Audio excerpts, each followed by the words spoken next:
캐나다, 필리핀, 사우디아라비아, 폴란드 이런 나라들에서 지금 우리 한국이 3,000톤급 잠수함 살려고 해요. 폴란드 같은 경우는 올해 말쯤에 구매 요구서, 이게 RFP인데 그게 나올 것 같다. 캐나다도 올해 말 정도 되지 않겠느냐. 필리핀하고 사우디는 논의가 진행되고 있는 것 같은데, 디젤 잠수함 기술은 그래도 독일이 제일 앞서갔는데 2012년을 계기로 해서 그게 한국으로 많은 국가가 주목하게 됐죠. 우리가 크기와 자망 지속 능력, 소음 이런 면에서는 이미 독일을 앞서고 있다. 신참당 시청자 여러분 반갑습니다. 구독자가 212만 명? 상당히 빠른 속도로 늘어나고 있는데 내용이 좋아서 그러겠죠. 저는 한양대학교 문근식 특임교수고요. 저는 주로 잠수함, 특히 핵잠수함 관련해서는 상당히 국민들 관심이 많아요. 특히 트럼프 정부가 들어서면서 핵무장하자는 여론, 그다음에 핵잠수함은 기본이다, 빨리 만들자 하는 여론이 지금 빗발치고 있는데, 그거는 이제 북한이 핵무기를 완전히 포기한다는 얘기는 전혀 지나간 일이라 절대로 핵은 포기하지 않겠다. 그다음에 남한을 적대 국가로 선언하고 이런 상태이기 때문에 우리 국민들은 이제 아니 우리보다 훨씬 못 사는 나라에서 저렇게 핵무기도 가지고 있는데 우리는 뭐냐. 그래서 이제 핵잠수함을 기본으로 만들고 핵무장은 잠재 역량을 확보하자. 어떤 사람은 핵무기 만들자 이런 사람도 있어요. 아무튼 이런 여론이 이제 비등하고 있으니까 많은 변화가 있을 거다 생각합니다. 특히 또 우리 정부도 바뀌었잖아요. 사실 과거에 보면은 보수 정부, 진보 정부가 약간씩 다른 것 중에 하나가, 어떻게 보면 진보 정부가 GDP 대비 국방력이 더 많이 썼어요. 더 많이 썼어. 그리고 우리가 이제 큰 소리 치면은 자기 지갑에 돈이 나간다 이렇게 얘기하잖아요. 특히 이제 진보 정부 쪽에서 미군을 너무 의존하지 말자, 우리 자주국방하자 이런 얘기하면서 돈을 많이 썼다고. 그러나 그것이 결코 미국이라는 나라는 자기의 국익을 위해서 항상 활동하고 하기 때문에, 미국도 국익이 안 맞으면 떠나잖아요. 미군이 언제까지 주둔하는 법도 없고, 그래서 그런 것 때문에 우리 자주국방은 항상 미군이 떠날 거에 대비하자 이런 여론 때문에 새 정부는 아마도 국방력을 더 강화하는 쪽으로 가지 않을까, 그런 예상을 해봅니다. 오늘 핵잠수함 얘기도 플러스해서 최근에 들어서 미국이 우리한테 조선업 협력을 많이 요청하기 때문에 이 분야는 지속적으로 얘기가 될 거예요. 요즘 주식 사면은 거의 조선업 쪽에 주식 사면 백발백중 많이 이익을 본다 하던데, 그런 트렌드가 작용하기 때문에 그런 거 아닌가 생각합니다. 저는 그 해군 생활 32년 중에 22년을 잠수함 분야에 종사했어요. 그다음에 잠수함을 독일에서 맨 먼저 가져올 때 가서 교육받고 잠수함을 가져왔고, 그 위에는 잠수함 부장, 부함장, 함장까지 하고 전대장까지 했기 때문에 잠수함을 그 당시까지 제일 많이 탔어요. 그리고 잠수함 사업을 시작할 때는 거의 제가 그 임무를 맡았죠. 독일 처음 가져올 때 종사했고, 그 다음에 잠수함 타고 나서는 방위사업청에서 1,800톤짜리 그거 사업할 때 잠수함 팀장했고, 또 3,000톤급 만드는 추진 전략을 세우는데 그때 잠수함 팀장했고, 그 다음에 요즘 핫 이슈가 지금 핵 추진 잠수함 사업단을 해군 본부에 만들었을 때 거기에 단장을 했고 그렇습니다. 지난 5월 28일 마덱스 2025가 개막했습니다. 현장 분위기는 어땠나요? 마덱스가 지금 14회째 그런데 매 2년마다 개최되죠, 부산에서. 근데 좀 아쉬운 게 한 가지 있다면은, 지금 우리나라의 전시회 중에 많이 여러 군데 있는데 그중에 아덱스 공군 주도로 하는 거, 그다음에 카덱스는 육군 주도로 하는 거, 그다음에 해군은 마덱스라고 하죠. 그런데 해군 전시회는 부산에서 해요. 그렇기 때문에 대통령이 간 적이 없어요. 근데 아덱스 같은 경우는 대통령이 간단 말이죠. 그 에어쇼도 하고 그러기 때문에. 그래서 앞으로 한미 조선업 협력이 강화되는 이 시점에 우리가 신경을 많이 써야 되는데, 대통령도 한번 갔으면 좋겠다 이런 생각이 들었어요. 이번에 갔는데 지난 2년 전 대비 2년 전에 한 150개 업체, 근데 이번에는 200개 업체가 늘어났고, 그다음에 각국에서 해군 총장, 사령관에서 많이 왔어요. 그래가지고 해군 양용모 총장 주재로 해서 여러 가지 심포지엄도 하고 관련 토의도 하고 방산 교류 협력위도 하고 그래가지고 상당히 많이 늘어났고 참가자도 늘어났고 규모도 커졌다. 제가 4월 6일부터 10일까지 에어스페이스 다녀왔거든. 미국의 해양 항공 우주 전시회인데 우리가 거의 규모가 비슷한데, 지금 우리가 그런 거에 이제 능가할 수 있는 이런 수준으로 곧 가겠다, 그런 희망을 가지고 왔어요. 마덱스 2025에서 주목해서 볼만한 부분은 무엇이었을까요? 무인 수상정, 무인 잠수정, 그다음 무인기 이런 것들이 질비하게 전시돼 있고, 그다음에 이제 앞으로는 어떻게 무인 함정들을 지휘할 것이냐, 이것이 상당히 어려운 과제다. 사람이 지휘해도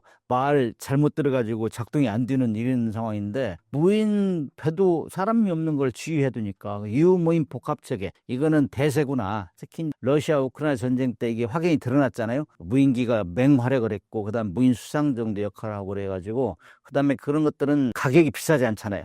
가성비가 뛰어나다. 그래서 이제 트렌디가 되고 있는데, 그럼 어떻게 취할 거냐. 그래서 AI 기업 기술이 많이 적용돼야겠다. 그런 얘기를 많이 해요. 왜냐하면은 인간이 다 할 수 없기 때문에 스스로 판단해야 되잖아요. 무인 수상정이나 잠수정에 나가서. 그렇기 때문에 이 기술을 많이 적용해야 된다는데, 사실 우리 기술이 많이 낙후돼 있어요. 미국과의 너무 엄청나게 차이가 난다고. 이 군사기업은 거의 다 우리 군사기술이나 이런 것들 미국을 벤치마크에 따라가고 있는데, 미국은 엄청 팔란티어 같은데 엄청난 자료도 방대하고 그렇기 때문에 우리가 따라가고 있는데, 우리는 사실 정부 조직이나 예산 이런 게 준비가 안 됐기 때문에 거기서 프로그램을 가져다가 뭐 로열티 주고 사용한다 이런 얘기 들어가지고 답답하더라고. 그래서 앞으로도 이제 전장은 AI 없이는 할 수 없다. 이런 게 증명되고 있는 상황이에요. 그래서 아무튼 이번에 잠수함, 뭐 미래 잠수함, 그다음에 잠수정, 그다음에 이런 것들이 차기의 이제 수출 품목으로 되겠다. 과거에는 러시아 우크라이나 전쟁 때는 사실 K9 자주포, KT 전차, FA-50 공격기 이런 것들이 막 굉장히 그 히트쳤잖아요.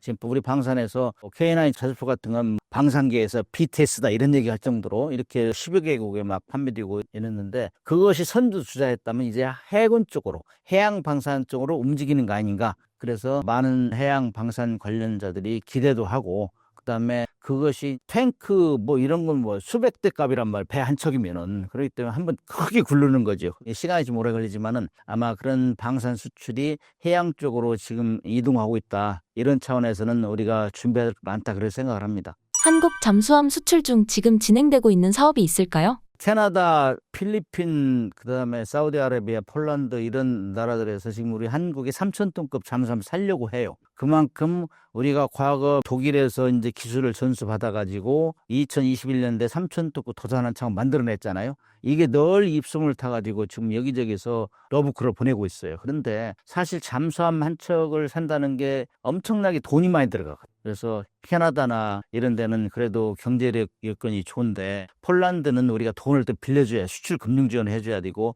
필리핀 같은 데 그래요. 그럼 사우디도 돈은 좀 있죠. 그러나 이런 것들이 이 큰 국가 정책에서 방산 정책에서 움직이기 때문에 그 나라의 변수가 너무 많아요. 정권 바뀌면 그 정권 바뀌면 거기서부터 또 다시 검토하고 그래가지고, 캐나다는 곧 된다, 곧 된다. 그다음 폴란드도 곧 된다 한 게 지금 1년 반 지났다고. 그래서 계속 딜레이되고 있는데, 폴란드 같은 경우는 올해 말쯤에 구매 요구서, 우리가 이런 잠수함을 살려고 한다. 그러니 구체적으로 내보시오. 경쟁 사양서를 내보세요. 이게 RFP인데 그게 나올 것 같다. 그다음 캐나다도 최근에 이제 바뀌었잖아요, 정권이. 그래서 캐나다도 올해 말 정도 되지 않겠느냐 이런 얘기를 하고 있고, 그다음에 사우디아라비아 같은 경우도 지금 구체적으로 논의가 되고 있는 것 같아요. 그래서 이제 3,000톤급으로 할 거냐, 그다음에 그보다 작은 걸로 할 거냐, 이것들은 필리핀하고 사우디는 지금 굉장히 논의가 진행되고 있는 것 같은데, 아무튼 뭐 세계 잠수함 시장에서 우리가 인도네시아에는 세 척을 209급 1,400톤짜리 팔았는데, 그 위에 막 우리가 공적을 만들어가지고 프랑스하고 뭐 독일 이런 데서 우리를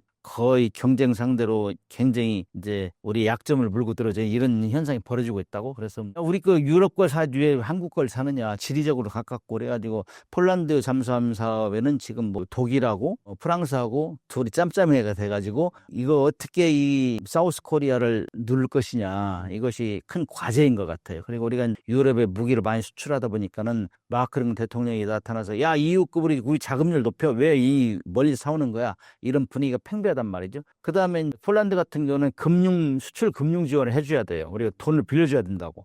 근데 어떤 사람들은 자꾸 돈 빌려주면서 무기 파냐 이렇게 하지만은, 하나 팔면은 그 무기에 대해서 30년간 AS를 해준단 말이에요. 우리가. 근데 MR로를 하기 때문에 일단 팔으면 좋아요. 그래서 그런 차원에서 돈을 빌려줘야 하는데, 폴란드 케이스는 뭐 1차 계약, 2차 계약 이렇게 계속 이어지고 있는데, 1차 계약은 그런 대로 수출 금융지원을 해줬어요. 2차 계약을까지 하다 보니까는 돈이 너무 많이 드는 거야. 근데 왜 수출 금융 지원은 방산업만 하느냐, 다른 민수도 있는데, 이런 불만도 있고 그래가지고 작년에 이제 수출 금융 지원을, 원래 수출입은행이 15조가 자산이에요. 근데 그거 늘렸어요. 25조까지. 그럼에도 부족하다. 그다음에 특정 나라에 40% 이상 못 준다 이런 규정이 그런 걸 다 고치고 있는데 고쳤음에도 불구하고 지금도 돈 빌려줄 양이 부족하다 이거예요. 그래서 방산만 별도 펀드를 만들자 이런 얘기가 나와요. 방산 기금을 만들자. 그렇게 말만 나왔는데 추진이 안 되고 있어. 그게 이제 우리가 정부가 한동안 좀 어려움이 있었잖아요. 그래서 이제 새 정부 바뀌었기 때문에 말로만 할 게 아니고 실질적으로 기업을 도와주는 역할을 어떻게 할 것이냐. 말로는 2027년까지 4대 방산 수출 강국에 들어가겠다 말을 했는데 구체적으로 도와줘야죠. 지금 제가 볼 때는 기업은 다 준비가 됐어요. 기업이라는 거는 좋은 제품을 만들고 가격을 싸게 좋은 제품을 만들고 적기에 납기를 납품을 하고 하면 기업은 최고인데 그 이후에 수출을 하려면 돈을 빌려주고 수출 금융 지원 그다음에 부가적으로 절충기업으로 우리 이런 교육 훈련 시설이나 뭐 부대 시설, MR로 시설 이런 거 좀 만들어 달라. 뭐 반도체, 뭐 배터리 공장 이런 것도 좀 해줘라. 이러하면 같이 해야 되거든. 이 정부가 지원을 해줘야 돼. 정부가 총력전으로 같이 민관, 군, 학연이 총체적으로 종합적으로 노력하지 않으면 이룰 수가 없어요. 그리고 최근에 들어서는 방산 기업도 부실하게 도산되는 기업이 많기 때문에 G2G 개념으로 가고 있어요. 정부가 개런티를 해줘야 돼. 그렇게 하기 때문에 정부 역할이 대단히 중요하다. 그래서 정부가 그런 수출 금융 지원이라든지 규제 혁파 이런 걸 하면서 계속 기업을 길을 살려주고 또 전시회나 이런 데 같이 동반하면서 군에서는 이런 걸 지원해 줄 수 있다. 이런 걸 계속 얘기해 줘야 돼. 그렇게 해야 그런 잠수함도 수출할 수 있다. 특히 캐나다는 8척 내지 12척 산다고 했고 폴란드 같은 2척, 3척 산다고 했고 이러기 때문에 등치가 커요. 등치가 크기 때문에 그걸 수출하면 또 교육훈련 시설, 부대 시설이 엄청 들어가기 때문에 그런 것까지 한국의 모델을 사고 싶어하는 나라가 제법 있어요. 한국은 전시가 아닌 평시에 가장 빠르게 이 방위 산업이 발전돼 있고 그다음에 군사력을 균형 있게 키운 나라 중에 하나예요. 미국에서 인정하고 있다고. 그래서 우리가 그런 모델을 쉽게 말해 토탈 솔루션 잠수함도 팔고 부대 시설도 팔고 그다음에 AS까지 이런 것들을 해주겠다. 수출 금융도 원하는 방에 해주겠다. 이렇게 하면은 우리가 그들을 이길 수 있고 그렇지 않으면은 뭐 기업이 알아서 하시오. 그렇게 하고 지원을 해줄 테니 하시오. 이런 식으로 소극적으로 하면은 우리가 질 수밖에 없다. 그래서 이렇게 유사이래로 캐나다, 폴란드, 사우디, 필리핀 이런 데서 이렇게 한꺼번에 많은 잠수함 살려고 하는 경우가 드물어요. 특히 페루도 최근에 한국 잠수함 살려고 하고 그래서 민간군이 어떤 스페셜한 모델 그다음에 예비역들도 많이 있어요. 활용할 수 있어요. 왜냐하면은 각국마다 기술자가 부족해요. 기술자가. 그렇기 때문에 과거에 퇴학한 사람들, 한국 사람들을 그런 사람들을 모집해가지고 가서 토탈 솔루션을 제공하고 그러면은 우리가 그 잠수함 시장도 곧 석권하지 않을까 이런 기대를 해봅니다. 국제 방산 시장에서 한국 잠수함 기술의 경쟁력은 어떻게 평가되고 있나요?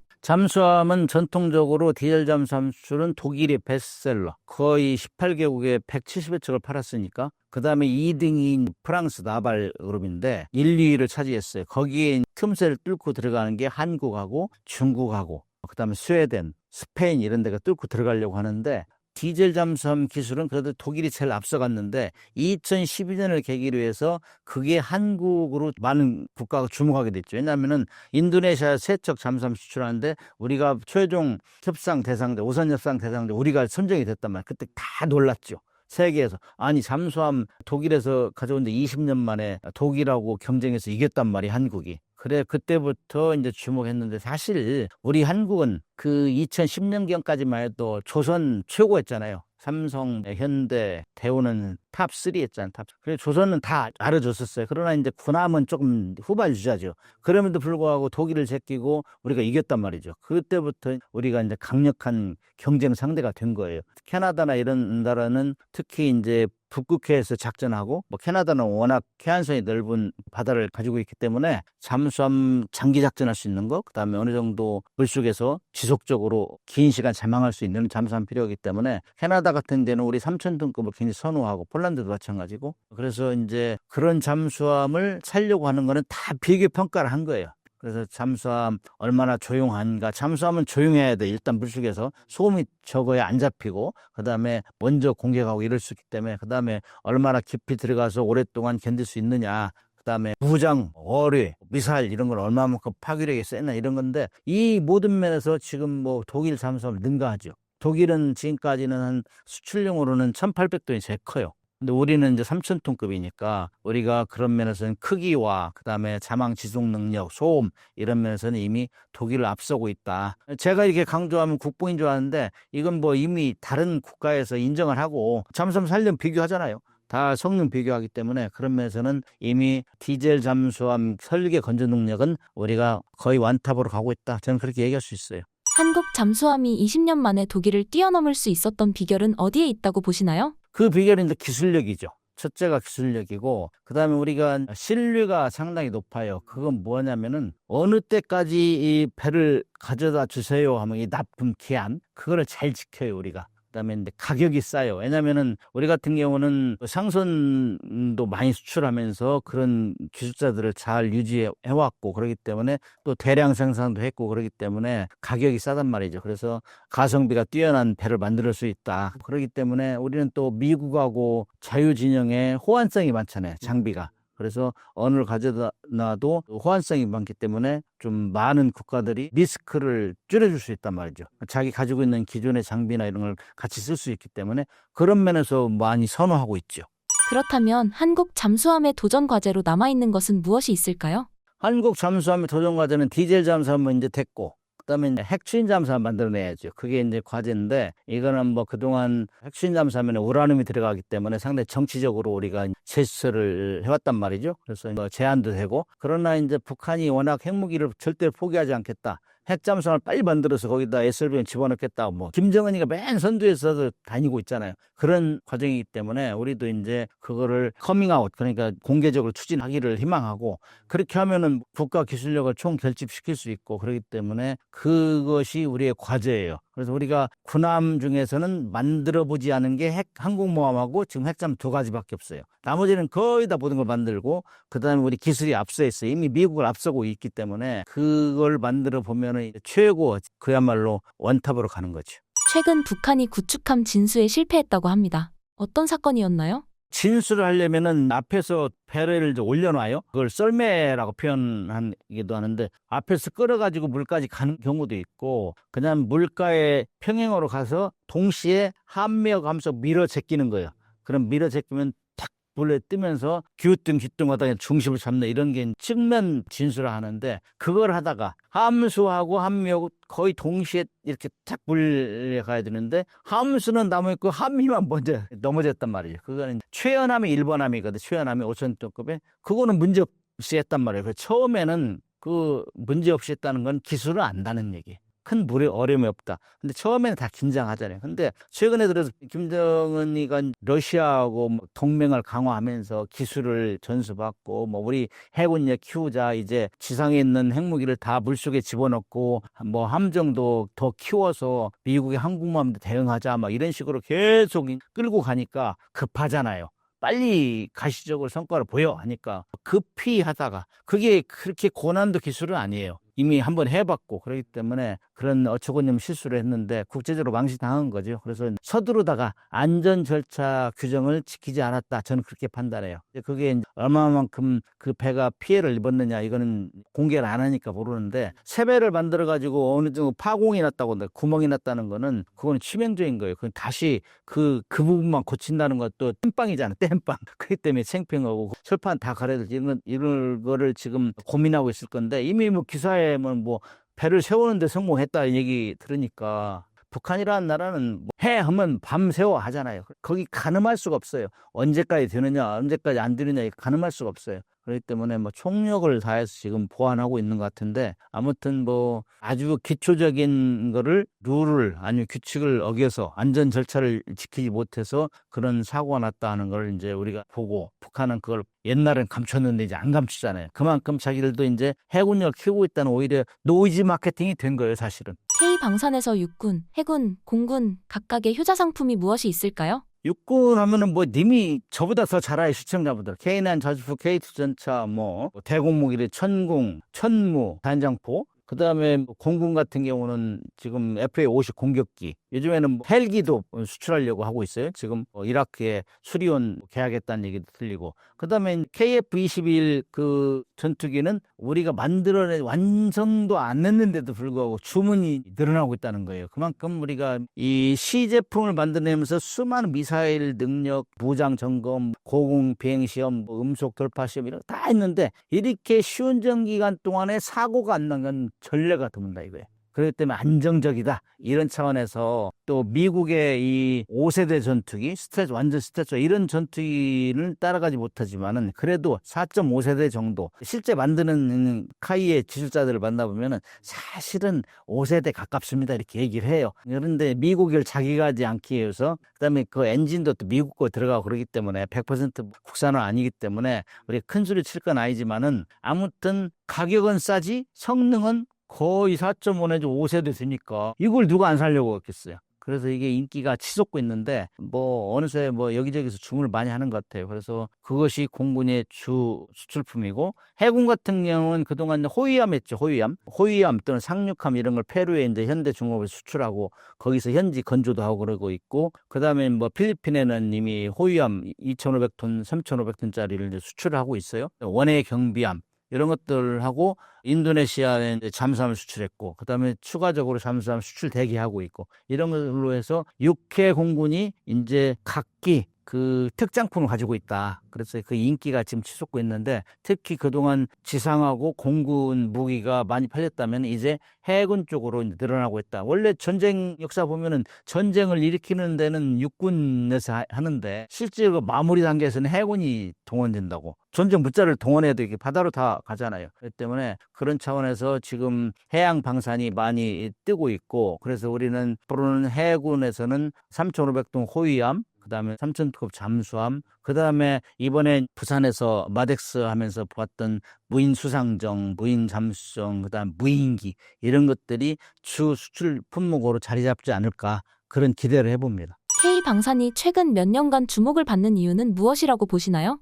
K방산이 주목받은 이유는 일단 우리는 그동안 북한하고 끊임없이 경쟁을 해왔잖아요. 적이다, 뭐 우리를 엄청 괴롭히고 그렇기 때문에 우리는 무기 성능을 지속적으로 개량해왔어요. 성능 개량을. 그다음에 그것이 미국을 따라잡는 목표로 가고 있었다고. 그다음에 러시아에는 차관을 빌려주고 돈으로 못 받아가지고 전차도 탱크도 가져오고 일부 해군 무기도 가져오고 불금 사업에 그런 걸로 해서 계속 선진국의 그 기술을 벤치마킹해서 따라가고 북한을 능가하겠다. 이 목표가 달성이 된 거예요. 그렇기 때문에 생산 시설도 많아요. 그리고 지속적으로 우리는 뭐 전쟁 비축물자가 60일 이상 항상 유지했으니까 그렇기 때문에 이런 규모의 경제가 일단 형성이 돼 있고 그다음에 그런 시설을 유지하기 때문에 가격이 싸잖아요. 성능은 미국의 탑을 따라가고 있고 가격은 미국보다 한번 2분의 1 내지 3분의 1 가격이고 특히 독일이나 뭐 탱크 이런 거 보면은 우리가 반절 가격이란 말이에요. 가격 싸고 성능은 좋고 그다음에 생산 시설 잘 유지하고 있기 때문에 또 60일간 전쟁 비축물을 가지고 있기 때문에 요청하면은 폴란드 같은 경우는 뭐 탱크 전차 수출하는데 3개월 먼저 배달했다는 거 아니에요. 이런 역시 있을 수가 없어요. 2차 대전 끝나고 냉전 끝나고 독일이나 프랑스 이런 데 생산시설을 거의 다 주겠다고. 그런데 뭐 러시아 우크라이나 전쟁 때문에 갑자기 동원된다고 해가지고 그게 금방 늘어나는 게 아니거든 생산시설이. 그렇기 때문에 우리가 당분간은 그 공백을 다 차지할 수 있고 그다음에 우리가 물량을 원하는 대로 착착 배달하니까 그런 것들이 인기가 좋았죠. 그다음에 우리 한국 사람들 AS 잘하잖아요. 교육 잘 시켰어요. 그리고 우리가 판 그 K9 자주포나 K2 이런 데는 자기들끼리 유저 클럽이 형성됐다는 거. 그래 한국에서 가서 교육시켜주고 그다음에 우리가 해주고 그다음에 또 뭐 무기를 한 대 팔으면 30년간 MR로 사업을 해줘야 되거든. 이런 것 때문에 그거를 잘하면은 우리한테 호감도가 갔죠. 그다음에 그런 것들 때문에 인기가 치솟고 있는 것이죠. 한국 해군의 전력화는 어떤 방향성을 갖고 발전해 왔나요? 한국 해군은 그동안 북한을 대응할 때 저 현역 시절만 해도 간첩선 잡는데 전력에서 간첩선. 그 간첩선 때문에 밤 10시에 나가서 뭐 배 띄워놓고 계속 일이 하다가 새벽에 들어오고 이랬는데 지금은 뭐 남북관계가 좀 좋아졌었잖아요, 한때. 그렇기 때문에 그런 건 없고 한때 연안해군 간첩선 잡는 데는 고속정, 삼수리급 고속정 이런 것도 120정 만들고 이랬다고. 근데 그것이 남북관계가 약간 호전되면서 우리가 대양 해군으로 가자. 그래서 이제 배를 크게 만든 게 지금 이지스 구축함, 그다음 독도함 이런 거 만들어냈죠. 그거는 북한은 우리가 성능으로 압도하자. 석수는 북한이 많아요. 작은 조모래기 배들이 많다고. 그러나 우리가 과거에 우리를 괴롭혔던 중국하고 일본이 있잖아요.